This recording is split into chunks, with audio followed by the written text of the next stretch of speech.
You lie down on a simple bed of woven palm fibres, the night air cooling as the Nile drifts softly nearby. A clay lamp flickers in the doorway, its flame bending with the faintest breeze. Shadows stretch across the mud brick walls, moving as if they're alive. This was sleep in ancient Egypt, an act filled with family closeness, small guardians, and quiet rituals.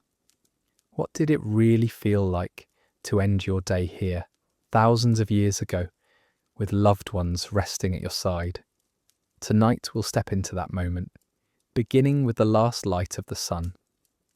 Before we settle in, if you enjoy these gentle journeys into the past, you're always welcome to like the video and subscribe for more quiet history evenings. Let me know in the comments where you're listening from, or what helps you feel cozy at night. The last light of the sun spills over sun-baked brick, stretching long shadows through narrow courtyards.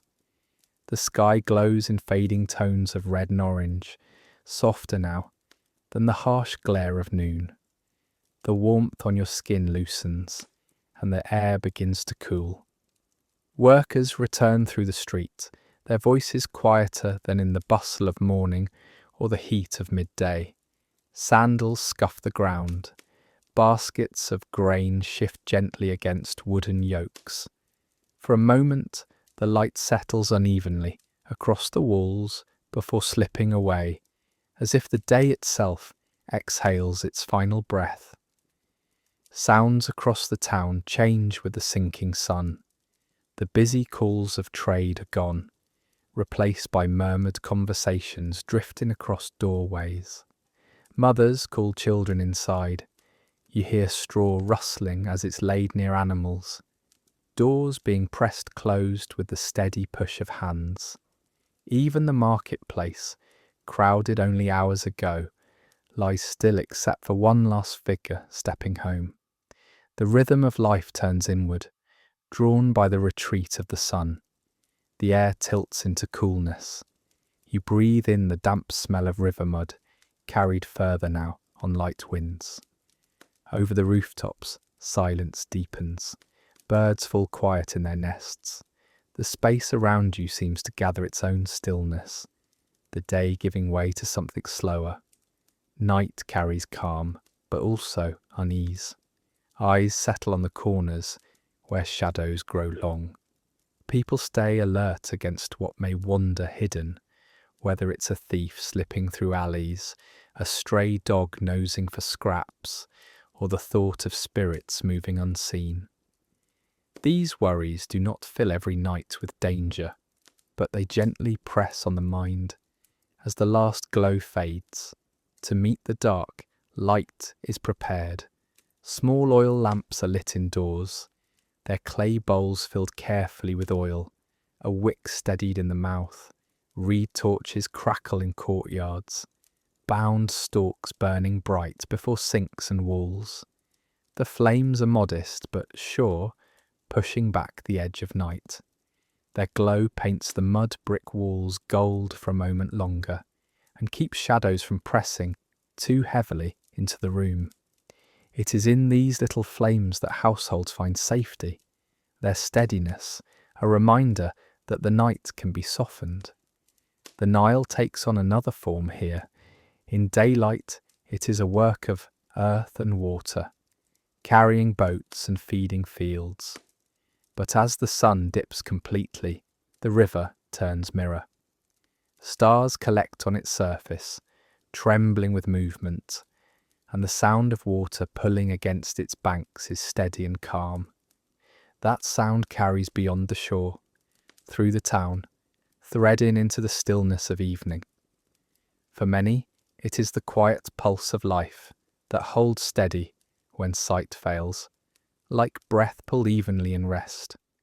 Preparations quicken before the dark closes fully. Floors are swept with bundled reeds, clearing dust to make room for lamps along the walls. Jars of water are carried so low fires can be stirred, embers drawn back to their glow. Tools are stacked against the walls. Nothing is left easily taken. The work is not frantic, it feels practiced, the rhythm of evening repeating, each action tightening the circle of safety inside. As the household settles, the contrast sharpens. Indoors is a small pool of warmth and flame, while outside lies the wide spread of the unknown. At the close of the doorway, one division holds both sides. The sight of shadows beyond still stirs unease, but there is comfort in the line that separates families from what waits outside. Through the cycle of the year, this moment has its rhythm. Winter pushes the sun down early. Oil is used longer, held as carefully as grain. Families gather to their lamps before they have finished eating. In summer, the sun lingers, stretching the evening, but even then, the pull of darkness comes, unmistakable and steady. Within it, fire is more than fuel. It is a centre where everything turns close. Flames gather the family's eyes, draw their voices soft. The lamp flame is fed gently with oil, each small act of care preserving a fragile but powerful thing. Without it, the night feels vast. With it, unease bends back toward calm. From the courtyard wall, you sense the day is gone. The winds crossing the town are cooler now, brushing across your skin. Above, the red sky retreats into a deepened blue. One distant torch flickers down a lane, its light already faint. What settles over the town is more than silence. Soft sounds gather slowly instead. Frogs coarsely mark the riverbank. Crickets sing steady notes, and animals shift into rest within their shelters. The workday's clatter is gone. What remains are these thin notes that fill the night until the sky lightens again. Here the household takes its final shape. Lamps cast steady light along walls that during daylight were bare and pale. Now they hold the room close, every flickering line making the inside feel stronger. Families sit low, finish their meal, or put away small chores in their glow. What was once an open threshold now closes tight, leaving the house as its own small world. You sense night not just as absence of light, but as a complete space of belonging. Families lean closer. Voices lower further still. The small circle of flame against the dark feels protective enough. Beyond the walls lies silence, but here gathers the texture of daily life, sheltered until dawn. From this stillness, we pass inward, where the walls themselves begin to shape the night. Inside the mudbrick home, the air shifts in an instant. The street's heat no longer presses against your skin. Instead, the thick walls hold a cooler stillness that makes your breath slow. A clay lamp glows against the uneven surface, its small flame trembling as it stains the wall with moving shadows. You stand quietly as the outside world falls away, replaced by this single room, narrow, modest, yet filled with the weight of lives lived close together. The floor is packed earth, smoothed by countless steps over years. Its smell of dust clings no matter how often someone sweeps. At the far side of the wall, rounded clay jars wait in dimness, heavy with water drawn earlier from the river. Woven baskets sit beside them, filled with grain or kindling, while a folded mat leans against the wall, ready for the night. Everyday things cluster together neatly here. Simple shapes arranged with care because the space leaves no room for waste. What you do not see are grand pieces of furniture. Wood in Egypt was scarce, and so few households could spare it for tables or cupboards. Instead, you find stools that barely rise to your knees, with legs carved plain and seats woven from leather or rush fibres. Their frames wobble slightly against the uneven earthen ground, a reminder that they were meant for work and rest, not display. The jars, mats, baskets, and stools make up nearly everything at hand, every surface worn smooth by repeated use. In one corner, reed mats are rolled tight and laid aside. Soon they will be spread across the same ground that during the daylight held tools and meals. Each evening, the room is asked to become something new. By day, it is a place for work, for food, for gathering. By night, it transforms into a space for sleep. Privacy does not belong here. Each part of life takes place in view of all the others. The house itself is a shared vessel, holding both the noise of day and the quiet of night in one narrow enclosure. Your eye lingers on the walls. They are pressed mud, dried under the sun, and layered thick to withstand weather and heat. At noon they served as barriers, keeping out the blazing glare. Now in the darkness they release their warmth in softer measure. A faint draught slips through a square cut high in the wall. It is not glass, not open in the way you may imagine, but covered with a mat of reeds. Through this, air filters in while dust and much of the street stay out. The breeze is light, but inside this house, it makes a world of difference. The rooms themselves stay small, their ceilings low and held by bundles of palm stems plastered with more mud. In the close air, scents gather, a trace of smoke from the fire earlier in the day, the sharpness of lamp oil, the earthy smell of the floor.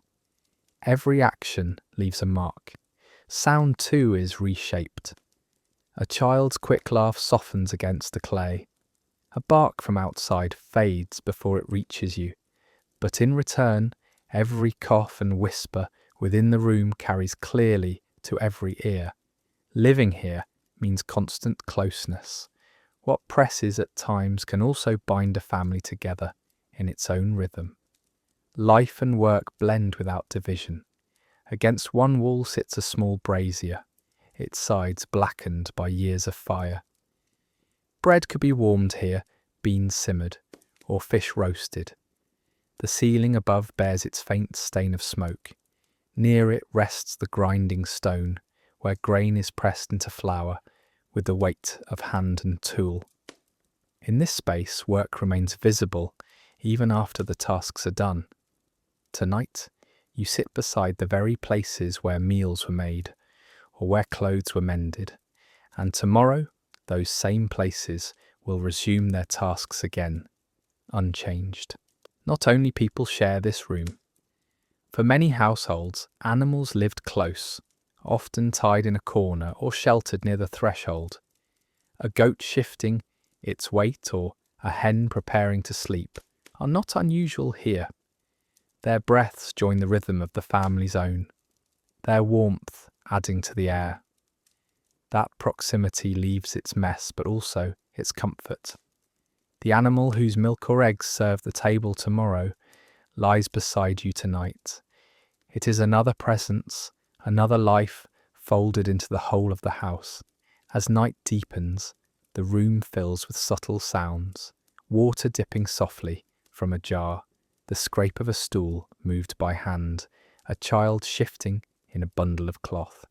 In such closeness, the breath of others is always near. Their sleep, their murmurs, their turns become part of your own. Some nights it may feel pressing, yet it also builds the sense of safety that comes from knowing you are never alone. The mud brick walls serve not only as a shield against sun and dust, but as the very shape of life itself. They define limits, and within limits families learn to breathe and belong. Objects here are worn but valued, their simplicity matched by constant use. The jars, mats and stools may look plain, but they form the quiet rhythm of survival. Everyone within shares the same narrow routines, the same comfort of warmth gathered together in a single space. What could seem scarce instead takes on meaning through repetition, through closeness, through the sense of life carried together. In the hush of the lamplight, you begin to notice the pieces meant especially for rest. The mats rolled in the corner, the headrest set aside, the simple arrangements waiting for tired bodies. Soon they will be spread across the ground, claiming the same room in a new way. It is in these small preparations, in the objects set aside for the night, that the house bends to its next purpose. From the place where animals once stirred, to the tools that shaped bread, everything now gives way to the promise of sleep. Your gaze rests on the spot chosen for lying down. It is quiet, unadorned, yet ready to hold you. What you touch first here will decide the comfort of your night. And so, attention turns to where the body will finally settle, the surface that answers your weight and carries you toward dreams. The place where you rest is simple, yet it tells a story. In most homes, it is nothing more than a mat woven from palm fibre or rushes laid flat on the packed earth. The strands are coarse to the touch, slightly uneven beneath your skin, but strong enough to hold night after night of use. At times, a thin scatter of straw is laid beneath to soften the hard floor. This was the ordinary bed of farmers, craftsmen and labourers, practical, sturdy, never wasted. To lie here is to lie close to the earth, with almost nothing between your body and the ground. Some households had more than this. Instead of sleeping on the floor itself, the mat could be placed on a wooden frame stretched with rope, or strips of fibre. The frame raised the sleeper above dirt and dust, leaving a little space below for air to move. It was not softness that made it different, but distance from pests, from uneven clay, from the earth's cool that seeped upward at night. Even this small lift marked a step toward comfort that most people never knew. There were families, of course, whose beds held more still. Linen sheets gave the rough mat a smooth surface. Linen was costly, its pale surface both soft against the skin and cool against the heat that lingered after the day. To feel it was to no privilege. A single layer of woven cloth could transform sleep, turning what was coarse into something gentle. You can imagine tired hands brushing against its surface with gratitude, aware of what it meant to own such a thing. Above these stood the beds of the wealthy. Wood was scarce, so any large piece of furniture already carried meaning. For them, beds were raised higher, more solid, carved into shapes that gave even their legs the likeness of strength. Simple paws, steady curves, details that marked status as easily as they held weight. Such beds were more than places to sleep. They showed the world who you were, even in darkness. Within the royal courts, the difference grew sharper still. 4 post frames draped with linen canopies, closed off from dust and flies, creating a quiet space apart. To enter such a bed was to remove yourself from everything beyond its curtains, a rest both physical and symbolic. But across Egypt, most people did not know these forms. The wide range of beds reflected the wide range of society itself. Yet the majority lay each night on mats woven from reeds or palm, set side by side on the floor. Families shared space, arranging mats close until the room itself became one broad bed. Children, parents, even animals at times, all settled within arm's reach. A wealthy person might carry their head on linen, while a farmer rested on palm fibre. Both closed their eyes with the same hope of sleep. At the heart of each bed was one small but important object, the headrest. You lift it in your mind's eye, a curved piece of wood or clay resting on short supports. Its function was practical. It raised the head so air could pass along the neck, easing rest in a hot climate. Against the skin, It feels hard compared to the softness of cloth or feathers we might expect today. Yet placed beneath the neck, its curve fits better than it looks. This was enough for Egyptians to trust in, night after night. And beyond function, the headrest carried meaning. It appeared again and again in tombs, where it was meant to safeguard the sleeper not for one night, but for eternity. Keeping the head raised and intact was seen as essential, as if the small shape could guide its owner into the afterlife. With this in mind, lying down became more than an act of rest. Whether on mats of reed rope bed frames or linen sheets laid smooth, the position of the body at night echoed through daily life and beyond it. The first breath into the mat's coarse fibres carried the fatigue of the day, the release of muscles strained by work under the sun. The whisper of linen under a wealthier hand gave the same release, softened into comfort. In both, the body surrendered to the fact that the bed, however humble, must hold. The ritual of lowering oneself into stillness was the same across the city, shared by both the powerful and the ordinary. Imagine the contrast. In a sprawling palace chamber, a king sets himself onto a bed lifted high above the ground, legs carved with quiet strength, sheets laid smooth in folds of linen. In a modest home, a fisherman finishes his meal and unrolls a mat beside his children, settling onto fibres worn through years of use. Two vastly different scenes, yet both lives turn toward rest in much the same way. Bodies shift, shoulders settle, eyes close. The surfaces may change, but the act remains shared. The details of comfort could vary, sometimes made sharper by what was lacking. A reed might press against your side until you shifted.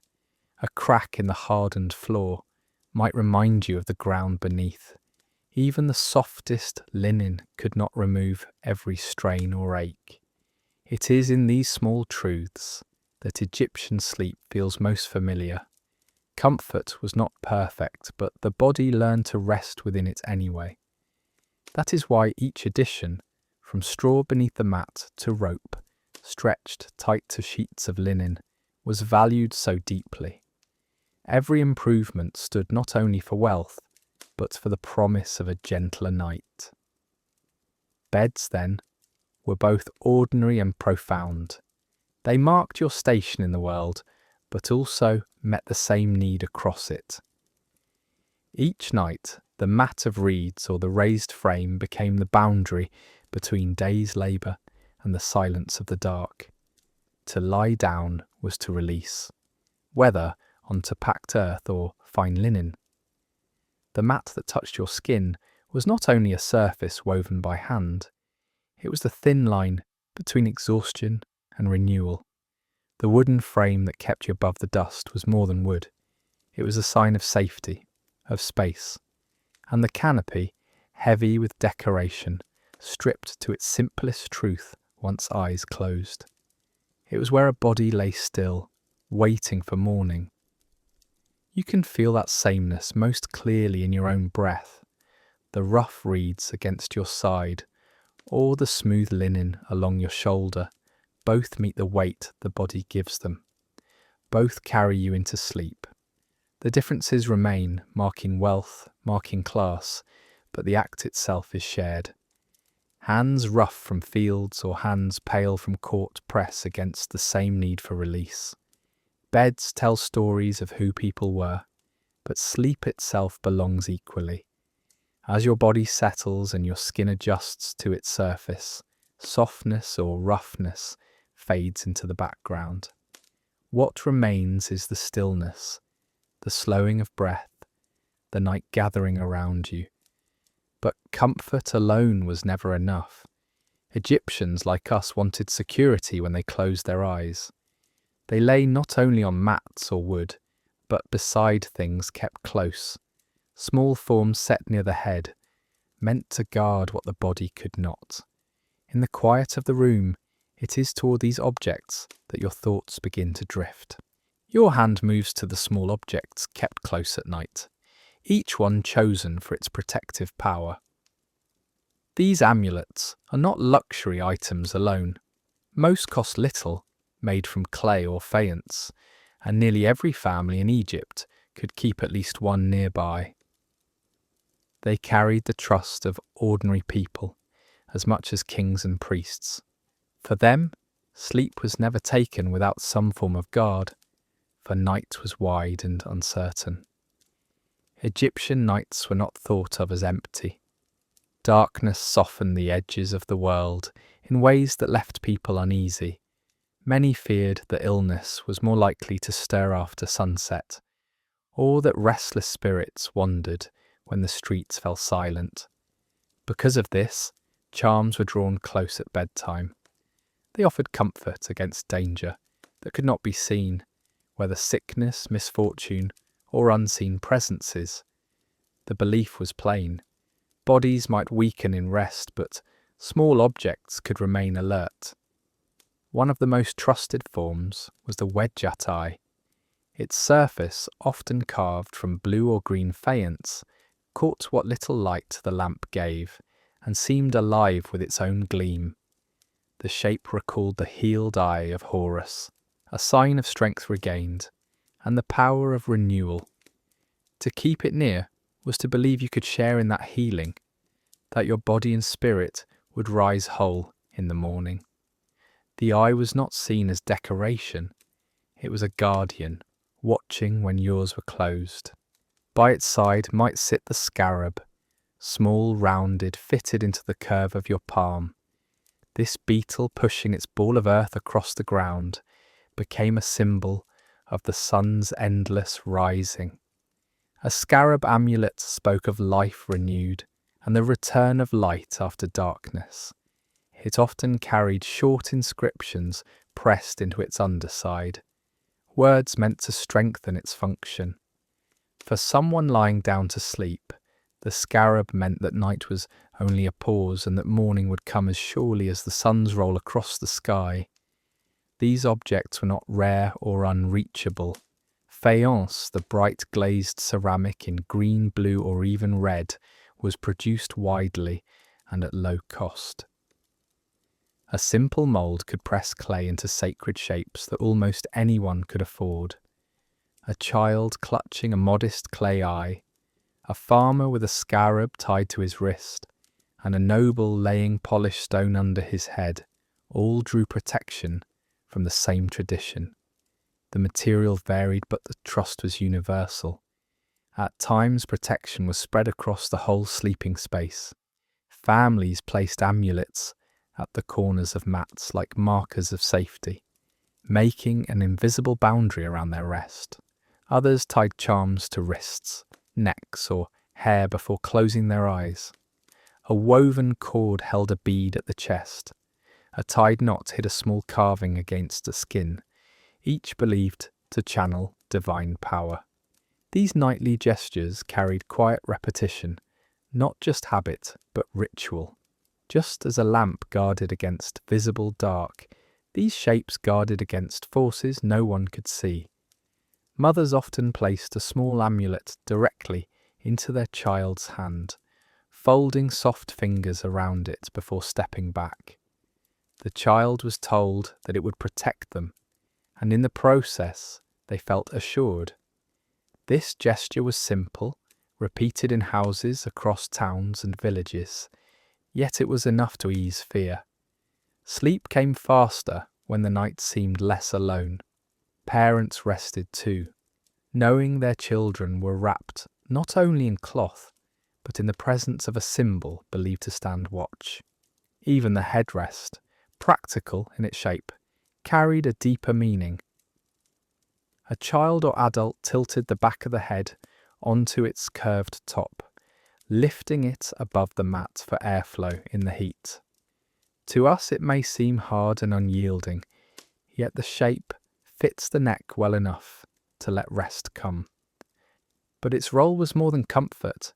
In burials, headrests were laid under skulls to ensure the deceased would rise again. reborn into the afterlife as into a new day. Each night, then, the sleeper reenacted a small part of that passage, trusting the same object to support them between wakefulness and what lies beyond. The colours themselves were chosen with care. A glazed blue scarab could speak of water and rebirth. A green stone ice is connected to growth and life. Even red, though marked with danger, was believed to drive it away with force. In the gleam of faience glazes, Egyptians saw more than beauty. They saw the active power of hues that summoned divine strength. To hold a charm was to carry not only its shape, but the meaning bound into its colour. At night, the questions pressed close. Where did the spirit travel while the body slept? Did it venture into spaces near the world of the dead? Many believed so, and that made charms all the more important. The wandering soul could be vulnerable, and only divine symbols promised its safe return. To place an amulet by your head or against your palm was to send the gods with your spirit, guarding its passage in dreams. For many, these objects became part of the evening rhythm. Just as mats were unrolled and lamps lit, charms were touched or set in place. The repetition itself mattered. Each gesture built a boundary of security that mud brick walls could not provide. Within that rhythm, bodies released their tension, breath slowed, and night's heaviness seemed less threatening. Across Egypt, from grand houses to single-room homes, these protective objects were spread widely. Their worth came not from material richness alone, but from the trust people gave them. Cheap clay pressed into a mould could ease fear in the same way fine stone did in a palace. In the face of darkness, all reached for symbols that tied them to divine order, shrinking the unknown into something that could be held.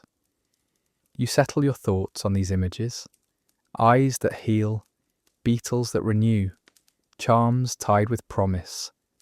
Around you, thousands lie in much the same way.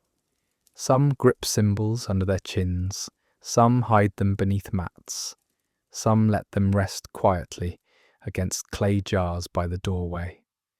The outward shapes differ, but they all meant the same feeling of safety.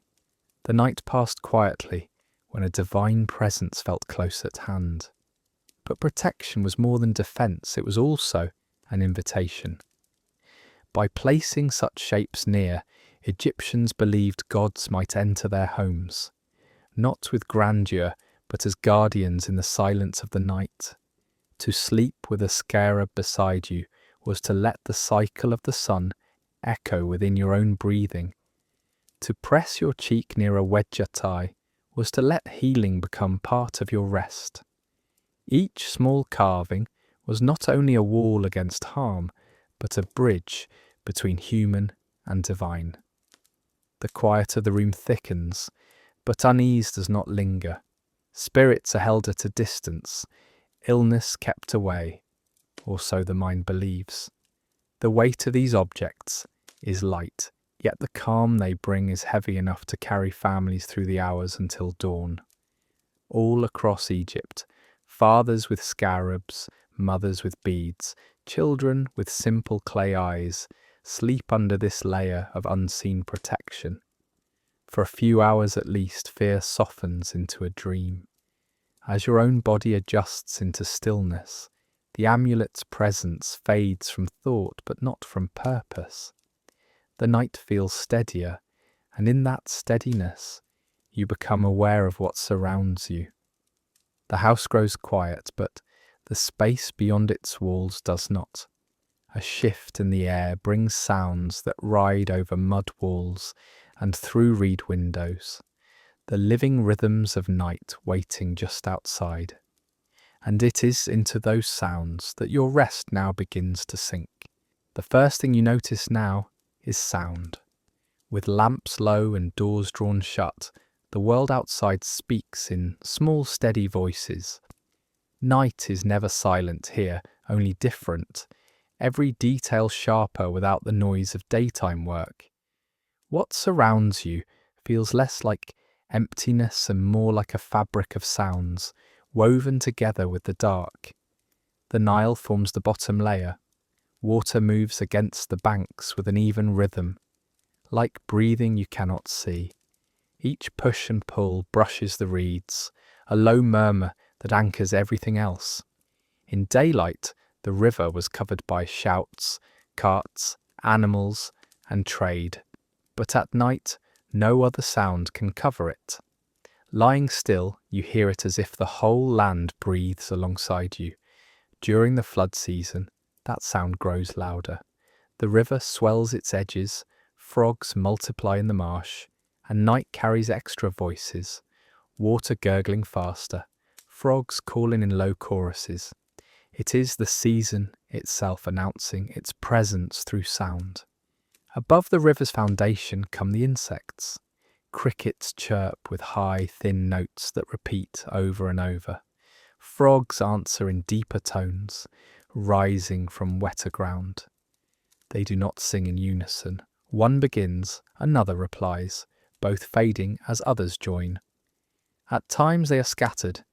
They are dense, creating patterns that ear follows without realizing.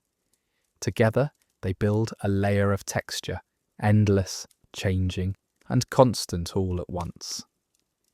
For Egyptians, this was the background of many nights, a reminder that the land around them was alive even when their own bodies rested.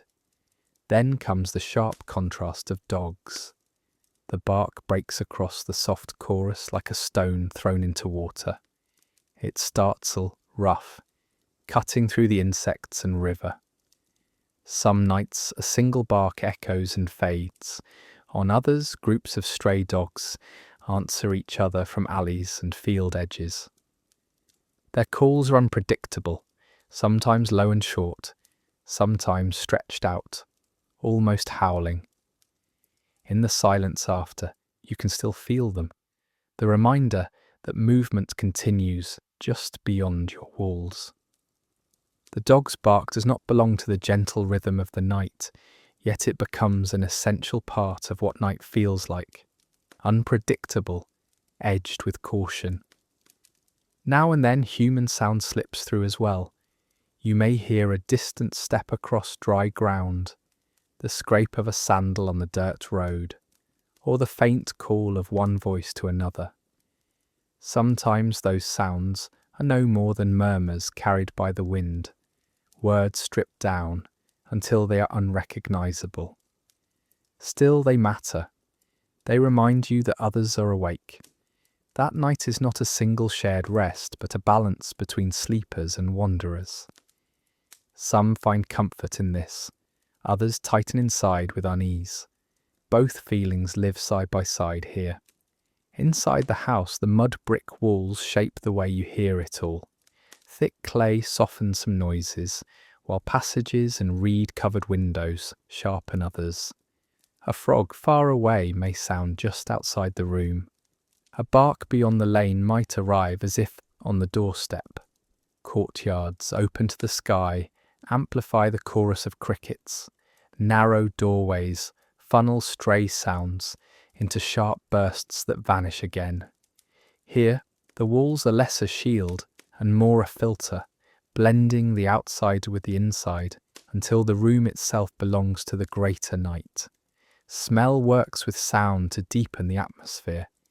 You breathe in the damp earth released after the heat fades.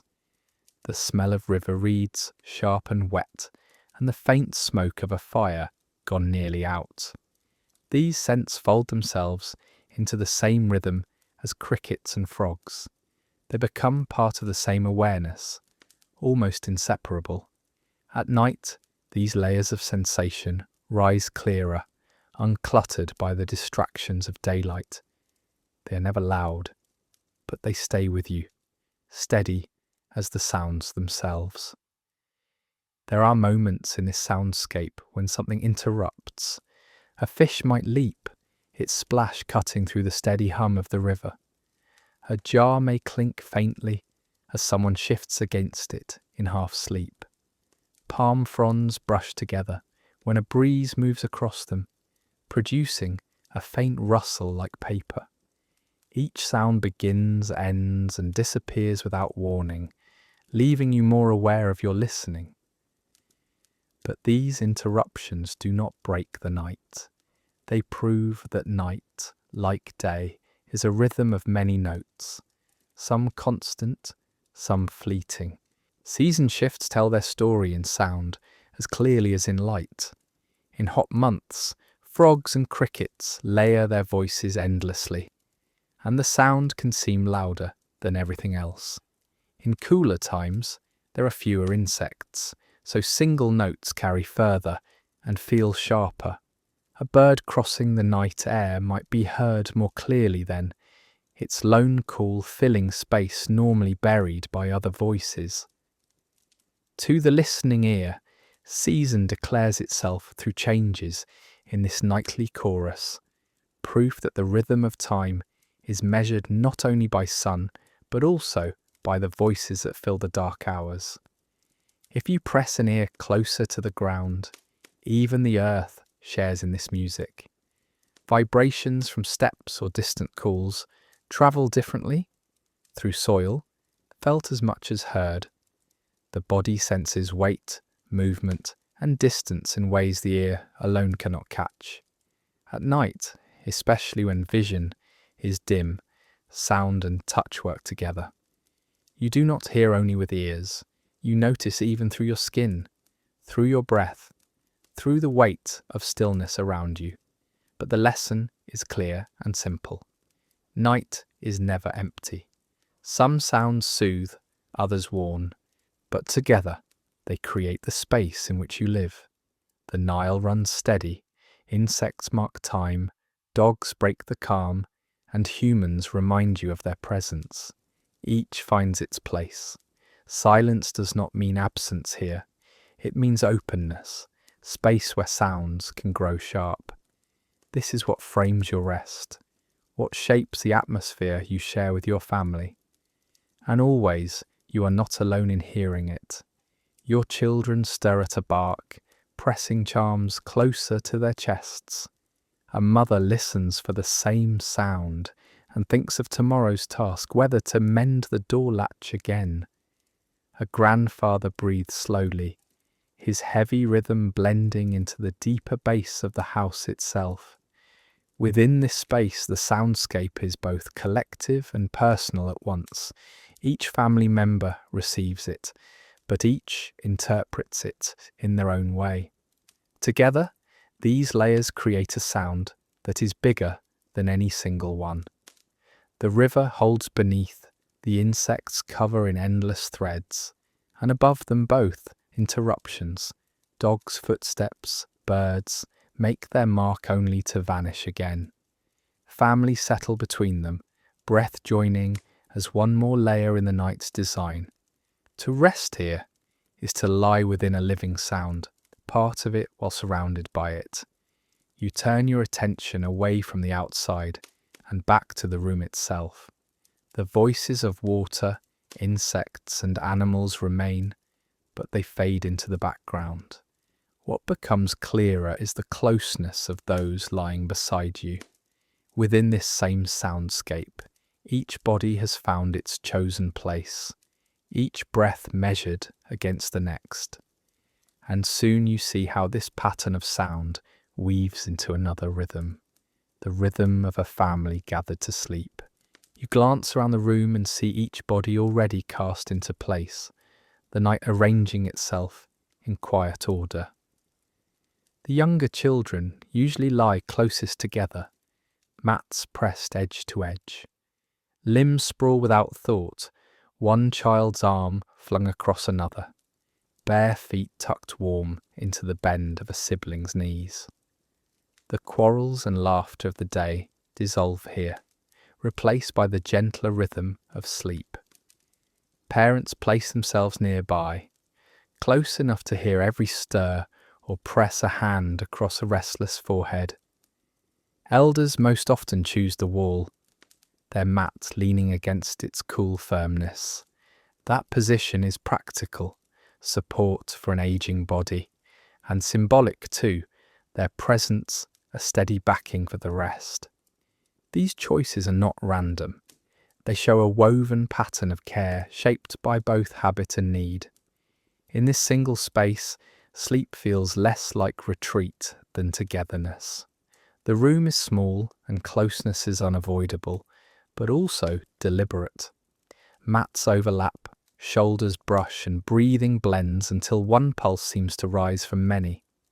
For someone used to wide space, this nearness might press, but for most, it builds a net of reassurance. Each heartbeat joins another, every breath reminding us that no one closes their eyes alone. Closeness is more than comfort, it is also safety, shared between walls too thin to shield everything themselves. Children often lie tucked near the centre. Their position carries meaning. By instinct and duty, parents sleep within easy reach, able to shift blankets, soothe dreams, or draw a fevered child close without standing. Babies may remain pressed against a mother's chest until both slip into deeper rest together. These gestures are simple, repeated without thought, but each one affirms the child's value in the heart of the family. Bindings of care lived quietly become visible in the very positions bodies take at night. Older ones, placed near walls, shape the family circle differently. The wall is solid, a guard against the wind or whatever may scrape past the house. To lie there shows both endurance and role. Elders serve as protectors, their stillness an extension of the clay barrier itself. Parents, middle-aged, draw themselves in closer to children, bridging centre and edge. In this arrangement, families wrap their lives into concentric layers of protection, the old against the outer line, the parents as watchful middle, the children folded safe within. The order is not marked by rule or command, it happens naturally, forming from care learned over many seasons. The nearness of bodies does more than guard. It warms. Openings covered by reed mats let air filter in, and the night can feel cool against skin, especially in the months when the floodwaters settle and dampness rises. Household cloths, linens if a family's fortunate, plant fibre covers more often, are thin and light. They do something, but it is real warmth that comes when bodies gather close. Children breathe into each other's tangled hair, parents draw nearer, and heat spreads through bodies like a shared covering. Warmth given freely makes fabric unnecessary. This heat, practical in one sense, carries meaning in another. It tells each sleeper they belong to a circle of living presence. Homes like yours make such closeness natural. With only 1 or 2 rooms and often just one cleared for sleeping, everyone must draw together. The house itself presses people into a certain intimacy. Narrow walls, low ceilings, earth floors softened only by mats. Privacy is rare, but it is not expected. Nights unfold with the same ease as days spent together. Children at their parents' feet while grinding grain, elders watching while water is carried. Sleep is another part of that shared life. To lie down in view, in touch, in reach of those you know, simply continues what daylight already shaped. Not all households lived this way. In wealthier homes, space allowed a different rhythm. Separate rooms were built for parents, children, and often servants. In Amana, for instance, larger houses show divisions where privacy was possible, and the beds themselves were larger, raised, and often more finely crafted. A high official, such as Mariah, a priest in Akhenaten's time, owned a home with separate sleeping quarters, carved furnishings, and even special rooms for children. This distance provided quiet but also separation. Where most Egyptians slept side by side in one room, wealthier families unlocked another kind of night, one where silence came from solitude rather than closeness.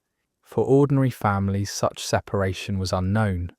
Work, meals, animals, and sleep all occupied shared space.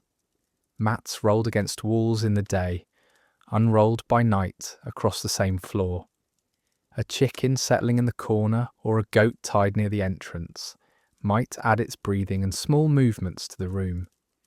These sounds mixed with the deeper human rhythms, folding even the family's animals into the household rest, though they stayed at the edge rather than among the children.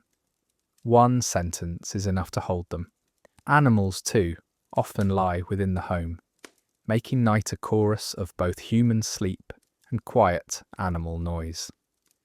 When the room darkens and the fire smoulders to embers, you notice the patterns of sleep fall into place with a kind of unspoken rule. Children never lie at the farthest edge. That space against a wall or near the draught of the doorway is left to older bodies accustomed to discomfort. The youngest do not rest in isolation. Parents and grandparents remain close to hold, reach, or listen. The positions speak to enduring customs that no one calls rules, but everyone understands. They reflect how roles by age or duty naturally form an order that both shelters and sustains the household through the vulnerable hours of night. The shifting of bodies makes the arrangements tangible. A boy turns into his sister's side, their backs pressed. A woman curls herself around the smallest child, who twitches with dreams. A father shifts on his mat so that, though at the rim, he stretches long enough to touch those near him. The eldest sits upright for a moment longer, spine resting against the clay, gaze sweeping the dark room before closing eyes. All movements are quiet, almost ritual. Sleep does not pause the responsibility of care. It continues through posture and position. Even pressed close, the rhythm of many sleepers does not blur individuality. Each voice softens in its own way, the rasp of an older man's breath, the light whistle of a child's nose, deep sighs folded into women's chests. Though all are bound in the same space, these sounds join into one low chorus, each part different but connected. It is not stillness, but a fabric, woven from rest itself. In these hours, the family defines what it means to be whole, drawn together, breathing beside each other, vulnerable but never alone. To the outside, perhaps a spacious chamber would seem finer, each person with their own bed, each breath unhindered by another. Yet this solitude carries its own emptiness. Those who sleep apart lose the touch of familiar bodies, the reassurance of warmth at arm's reach, the quiet sound of dreams stirring around them. Inside your one-room home, pressed together, the communal breath becomes shield as much as touch.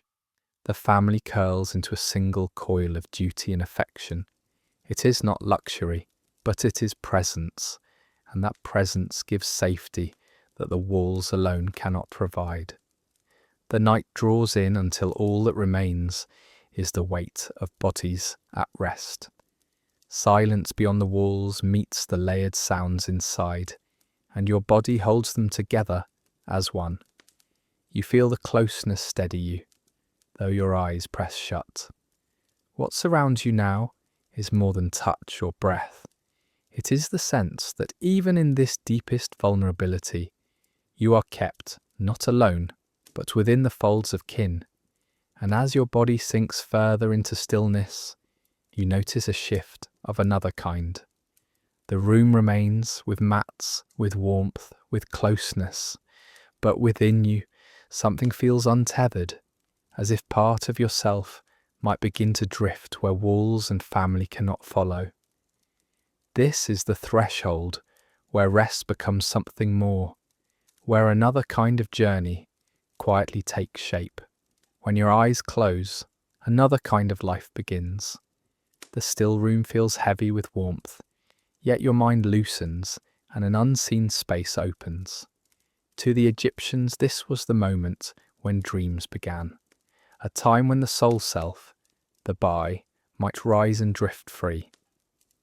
They pictured it as a small bird with a human face, hovering over the sleeping body, tethered by breath, yet able to travel far. What it carried back would not be random. Dreams mattered, and what was seen mattered too. Dreams were not just passing shadows of the mind. They were trusted as messages, and each one might hold comfort, warning, or counsel. You imagine lying quietly, feeling the closeness of family, when suddenly, in a dream, you hear a voice you knew long ago, one that speaks as if no time has passed. Many Egyptians believed ancestors could step into these visions, or that gods would send guidance through images. Dreams became a bridge, soft but strong, linking the living with both the divine and the departed. Sometimes such visions came naturally at home. At other times, you might seek them deliberately. In temples across the land, practices existed for what we now call dream incubation. Here you would wash, prepare, and lie on a special bed in hopes that a god would send healing or advice in your sleep. The dream, once received, was often shared with priests or interpreters who listened carefully and weighed each image. These were not casual stories, but matters of decision-making.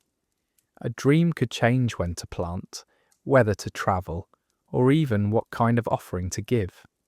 Most nights, however, dreams unfolded under the familiar roof of one-room houses. Families knew how to treat them. They could turn to guides written down in what were known as dream books. The best known to us belonged to Khen-Hekep-Shef, a scribe in the time of Ramesses II. Preserved on papyrus, it listed more than 100 dreams, with short notes about their meaning. Each vision was marked as either auspicious, favourable, or inauspicious. The warnings were often written in red ink, a colour tied to danger and ill luck. Some images promised health or long life, others carried heaviness. These books were not elaborate works of poetry, but practical tools, stored at hand like any reference to be opened when someone woke unsettled. The symbols could seem surprising. A dream of death, for example, might be read as a sign of long life. Looking out of a window could be seen as promising, while dreaming of your face in a mirror pointed to ill fate, even a call from the restless dead. The meaning of each image was not treated lightly. You did not ignore such moments or dismiss them as meaningless. Instead, you spoke of them by lamplight, seeking someone in the household who knew the old markings, who could listen and match dream to meaning. Mornings often began, not with work but with memory. While bodies stretched and the day's tools were reached for, someone would describe what they had seen in the night. A child might recall a strange vision of animals. A farmer might mutter about water flowing broad and endless. The family gathered the fragments before they faded, weighing each one. It was not only a way of sharing but of planning, of adjusting paths to the unseen guidance of the night. In this way, dreams shaped the rhythm of daily life, just as much as the sun or the Nile. The bar itself gave form to these beliefs. As it left the body, it wandered into spaces where gods and ancestors might wait. It was seen as travelling lightly, always able to return when the sun rose. Death was thought to work similarly, a soul drifting loose. The difference was that in sleep, you came back. Waking each morning carried the same symbolic power as renewal, The soul had returned safely, carrying with it visions that tied the living to eternity. Certain dreams stood out more sharply, telling people whether to approach the day with confidence or caution. Yet it was never a catalogue of clear rules. Instead, dreams opened questions. Were you being warned? Were you being promised something? Meaning was always close enough to move decisions, never so distant as to be ignored. That uncertainty made dreams feel alive, still stirring when morning tasks began. This nightly theatre could wrap ordinary people as firmly as kings. A farmer, after a troubling vision, might hold his sick child closer, choosing not to go to the fields at first light. A merchant might walk a different road after dreaming of danger. Even small choices of timing or direction were influenced, not because the dream demanded obedience, but because to disregard it might be to disregard the gods themselves. In a world where the unseen was as real as the seen, caution made sense. The sense of connection could also bring comfort. To dream was to feel that guidance hovered near.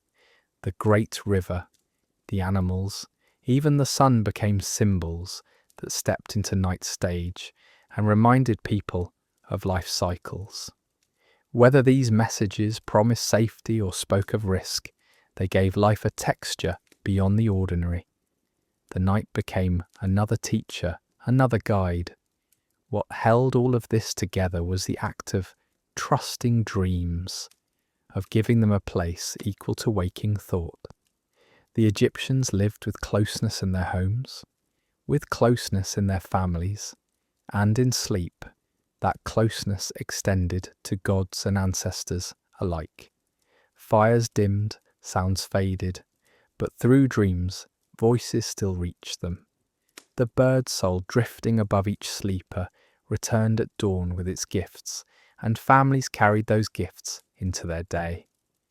You feel now the steady rhythm of that world, a simple house, its mats spread side by side, a single lamp guttering low. In it, dreams do not belong only to one person, but to everyone listening come morning. They are spoken of, weighed, remembered, and treated as part of the night's work.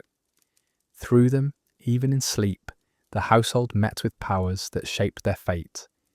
And as the mind wanders into unknown spaces, the body remains behind. It too asks for care, for gestures that prepare it to meet the night. Dreams begin without effort, but the act of lying down, of washing, smoothing, and readying oneself for stillness, that is also its own form of ritual.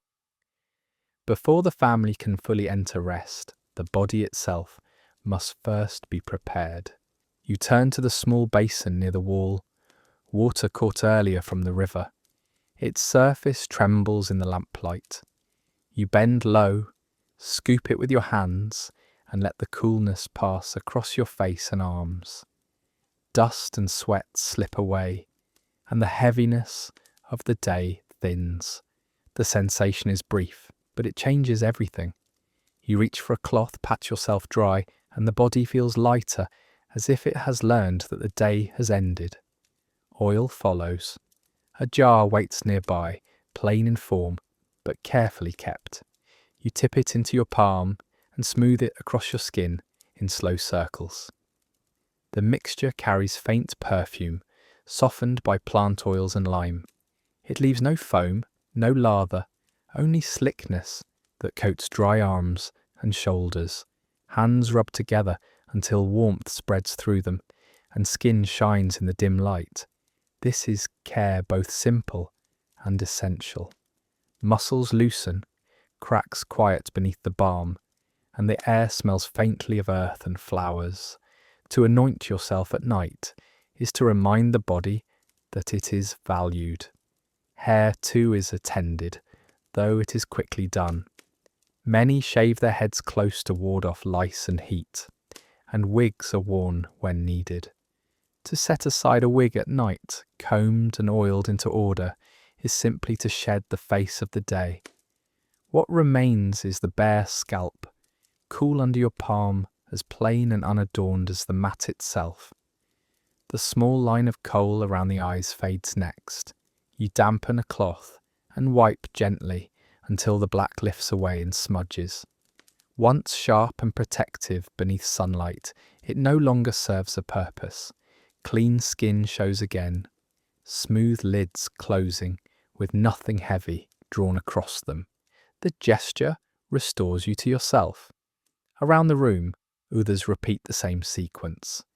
A daughter dips her face in the basin, shaking off droplets. A boy rubs oil carefully along his arms.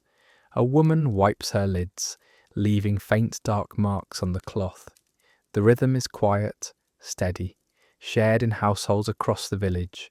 The sound of water poured, corks pressed back into jars, cloth drawn across skin. After sunset, these acts are as regular as breathing. The tools of these rituals line the wall. Small jars of alabaster, clay or glass hold creams and perfumes. Combs rest beside them, carved simple but durable. Archaeologists have found these same objects in tombs, where they were buried with the dead. The reason is clear. The same oils, combs and linens that prepared the living before sleep prepared the body for eternity. These nightly acts echo the care of the dead, anointing flesh, arranging cloth marking a transition from one state to another. The echo is not sombre, instead it steadies the spirit. To cleanse at night was to remind yourself that everything has its rhythm. The sun setting, the body washing, the lamps dimming. Each step folded daily life into the cosmic order Egyptians called ma'at, a balance between cleanliness, ritual and rest. Even the poorest families tried to hold a little oil aside, enough for the small gestures that signalled peace had been made with the day. You smooth a strip of linen over your shoulders. It may be coarse flax or softened cloth, depending on wealth, but it lies light against the skin either way. The wrap covers modestly, leaving limbs free to move easily across the mat. Its feel is cooling, almost delicate after heat and dust. These small details matter less for display than for the quiet dignity of being composed, ready, and clean. As you sit, you notice the change spreading through the room.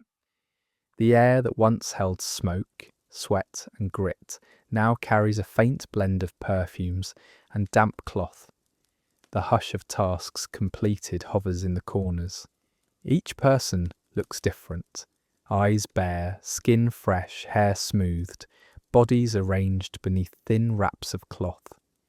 The household has shifted in tone along with the scents, from heat and toil to calm and readiness.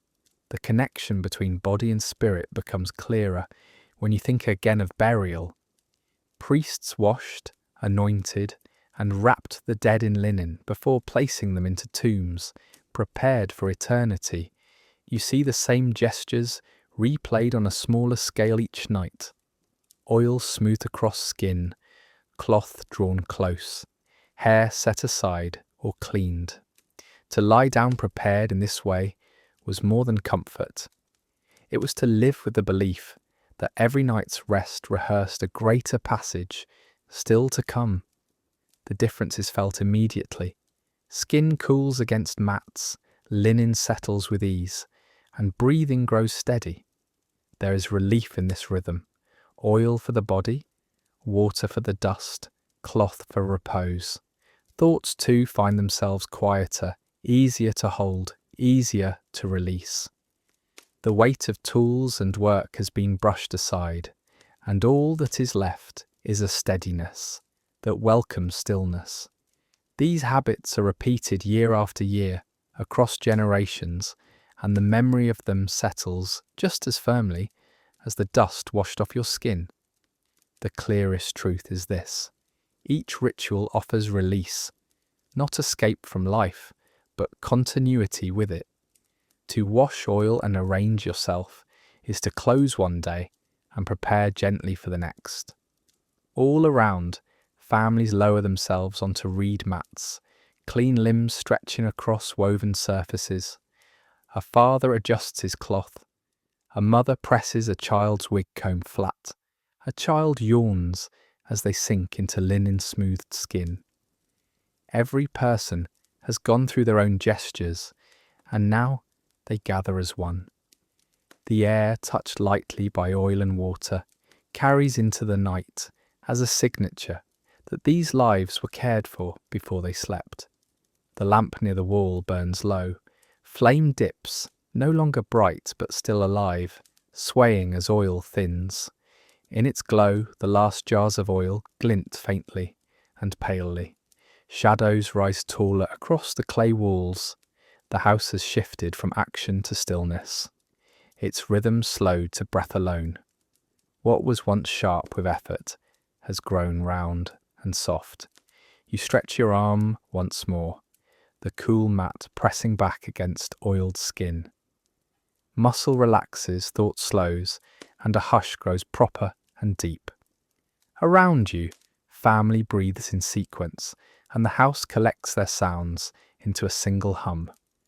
Beyond the door, the insects and river still carry on, but they feel distant now. What matters most is here. The day has been washed away. Oil clings in the air, clean hair cools against skin, linen wraps touch lightly across bodies. Each act has stripped away the grit of toil. Each gesture has tied you closer to ritual. Each care has set the night in motion. You feel composed, gathered, and quietly shaped for rest. In this moment, you realize there's nothing more to do but meet the dark as it gathers. The flame will not hold much longer. Its ember bends lower with each breath of air. All tasks are finished, all bodies are prepared, all jars and combs are still. The room itself exhales and a silence begins to settle in heavier layers. What remains now is to let that silence fall all the way. The glow of the lamp has thinned to almost nothing.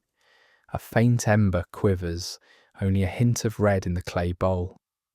Darkness folds over the room so fully that its corners blur away. Your body loosens into the mat, and weight pulls downward in a way it did not allow during the day. It no longer feels like time moves forward. You lie between day and morning, as if this space were its own kind of pause, carried only by slow breath. Outside, the street has given itself over to stillness. No doors close, no sandals scrape, no voices call. Where once you caught the bark of a stray dog, or the faint shuffle of someone passing, there is nothing now. Air slips quietly through the reed mat at the window, adding only a soft hiss, almost like a sigh. Beneath it all, the Nile moves without interruption. Its water rhythm never stops, carrying reassurance that the world continues, balanced even as sight and sound lessen. The breaths of your family draw your attention inward. A child exhales with a ragged edge, then deepens into regular notes. A parent breathes in slow measure, chest rising and falling with steady calm. An elder at the wall lets out longer, weighted sighs that seem to fill the air beyond themselves. Each is different, yet all blend to create one slow chorus. It is not just sound to you, it is an anchor, comfort, a reminder that life knits together, even through silence. There is always a shadow of tension at this hour. The dark transforms the room, swallowing shapes into corners where they lose definition. Yet for Egyptians the night was not chaos. They trusted in Ma'at, the principle of order and balance, said to hold the sun in its path and courts in their fairness. That trust flowed into the night too. Even when eyes could see little, the belief that the same order extended into darkness allowed them to rest. Ma'at was not limited to daylight. It was the thread that tied waking and dreaming, the Nile's flow, and even the silence beyond the reed screen. Shadows sometimes stir imagination. Was it only the wind across the courtyard? Was it movement in the lane? Your hand reaches the amulet by your mat. Cool stone presses into the palm, the shape of the eye traced without sight. It steadies you. The scarab near your head adds its still weight. Tangible things, near to the skin, remind you that unseen powers guard where walls cannot. You pull them close, and unease melts into calm. Air carries another layer of sensation. Cool fingers brushing the back of your neck, or the bare ankle where linen shifts aside. Then warmth returns, radiating from the body, pressed just near your mat. The balance is gentle. Cold and heat alternate, passing over you like two hands working together, one soothing the other. In this turning of opposites, you feel steadiness that echoes the balance known as ma'at, not spoken in words but lived in the body. When your eyes close again, you feel how this balance exists beyond your household. Just as flood and drought cycle with the river, just as the sun dies and renews itself across the horizon, the pattern is everywhere.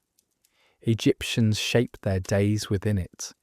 They judged disputes, measured seasons, and trusted the gods to keep order intact. Night did not cancel that balance, and sleep did not remove it.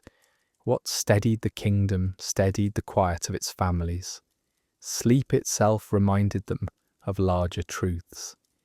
It was often pictured as the twin of death, not heavy, not grim, but a smaller echo of eternity. Each evening people washed, anointed, wrapped in fine or plain linen, then lay side by side in a darkness where vision ended. The same gestures would one day prepare them for the afterlife. This link made night rest feel less like the end of the day and more like a rehearsal. To surrender oneself and rise again at dawn was to live out, in small rhythm, the destiny promised after life. On your mat, muscles surrender one by one. Shoulders let go first, then jaw, then fingertips resting lightly on the fibre. Breath meets the rhythm around you, keeping pace with what is shared in the room. You listen, and instead of fear you feel closeness. The press of family's presence, the flow of the great river outside, the same truths carried into stillness. What you hold is not emptiness, but continuity. The lamp's glow slips down to almost nothing. The faint smell of oil fades, leaving only a trace of warmth mixed with the clean scent of skin rubbed with balm. Darkness takes all outline. Yet in that absence, touch grows sharper. The mat under you, cloth across your chest, the arm laid loosely beside yours. Senses narrow, but what remains is enough to anchor you. What you cannot see does not harm you. What you feel steadies instead. Every rise and fall of breath closes the circle of the day. Work and weariness, food and story, cleansing and sleep, they join into one rhythm of living. Together, your family carries this moment as they carried all that came before. You do not dream alone. Their closeness wraps you. The room seals around you, and the pattern of sound makes the invisible solid. You release breath again and think of the larger circle. Death for Egyptians meant a departure, but never an ending. Their hope was continuation, renewal on another plane, where the same cycle carried forward. Each nightly descent into sleep echoed that hope in miniature. Bodies rested, spirits might wander, but dawn demonstrated return. In trusting that rhythm, fear gave way to peace. The thought lingers a moment, soft.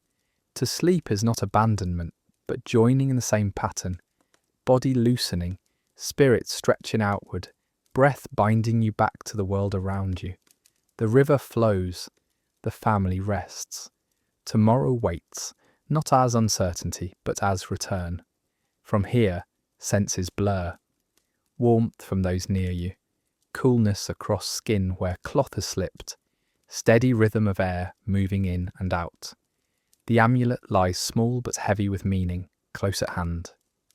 Together they weave a comfort that presses gently against thought until it drifts away. Night belongs to you now, not with fear, but with belonging. Sleep drifts in slowly, in the same way the river turns, patient, unbroken, touching always toward the next shore. Dreams will come, but you are not lost. You are within the same rhythm that shaped the lives of those before you. Their night is yours, and their rest folds gently into your own. And as this moment deepens, you let yourself drift further, carried by breath and steady flow, into the quiet beyond. If this calm passage through an ancient night has eased you, I invite you to like this video or subscribe for more journeys into lives long ago. Now the quiet holds you completely, and you are ready to be carried onward. To sleep in ancient Egypt was to share warmth with family and to trust the small guardians beside you. Night joined the body's stillness with the spirit's wandering, carrying dreams into unseen places that felt both fragile and eternal. As you rest tonight, you lie within the same rhythm, the hush of breath, the closeness of others, the steady presence of the river long ago. This rhythm has comforted people along the Nile for millennia. If this calm journey has helped you unwind, linger a moment with us and subscribe for more quiet histories.